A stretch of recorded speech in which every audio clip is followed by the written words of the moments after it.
संसद का बजट सत्र 31 जनवरी के दिन शुरू हो रहा है।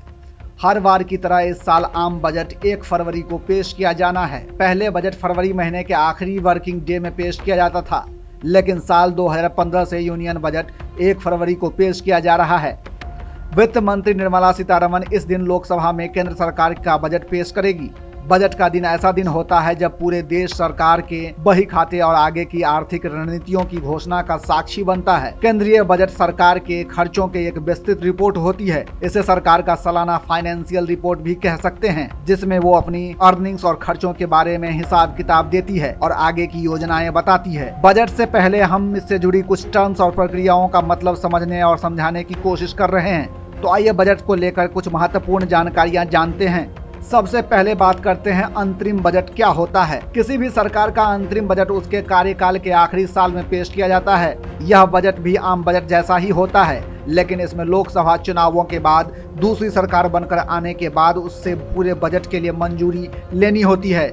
वहीं अंतरिम बजट पेश कर रही सरकार को देश के कंसोलिडेट फंड से पैसे खर्च करने के लिए पूरे संसद की मंजूरी चाहिए होती है। यानी कि अंतरिम बजट तब पेश किया जाता है जब कोई भी सरकार अपने कार्यकाल के आखिरी महीनों में हो और उसे उन आखिरी महीनों के खर्चों के लिए संसद की मंजूरी लेनी होती है। इसके बाद बात करते हैं बजट एस्टीमेट क्या होता है। आम बजट के साथ बजट एस्टीमेट पेश होता है। जैसा कि नाम से ही जाहिर होता है, इसमें सरकार आने वाले वित्तीय वर्ष में कितने खर्च और कमाई का अनुमान है ये बताती है। सरकार बताती है कि उसे उस वित्तीय वर्ष में individual income tax, corporate income tax, custom duty, GST, revenue, dividends, public sector undertaking से आने वाले प्रॉफिट और डाइवेस्टमेंट जैसे दूसरे स्रोतों से कितनी कमाई मिलने की उम्मीद है। बजट एस्टीमेट में सरकार अपनी कमाई के साथ साथ अपने खर्चों का अनुमान भी जारी करती है। बजट एस्टीमेट में सरकार अपनी कमाई के साथ साथ अपने खर्चों का अनुमान भी जारी करती है।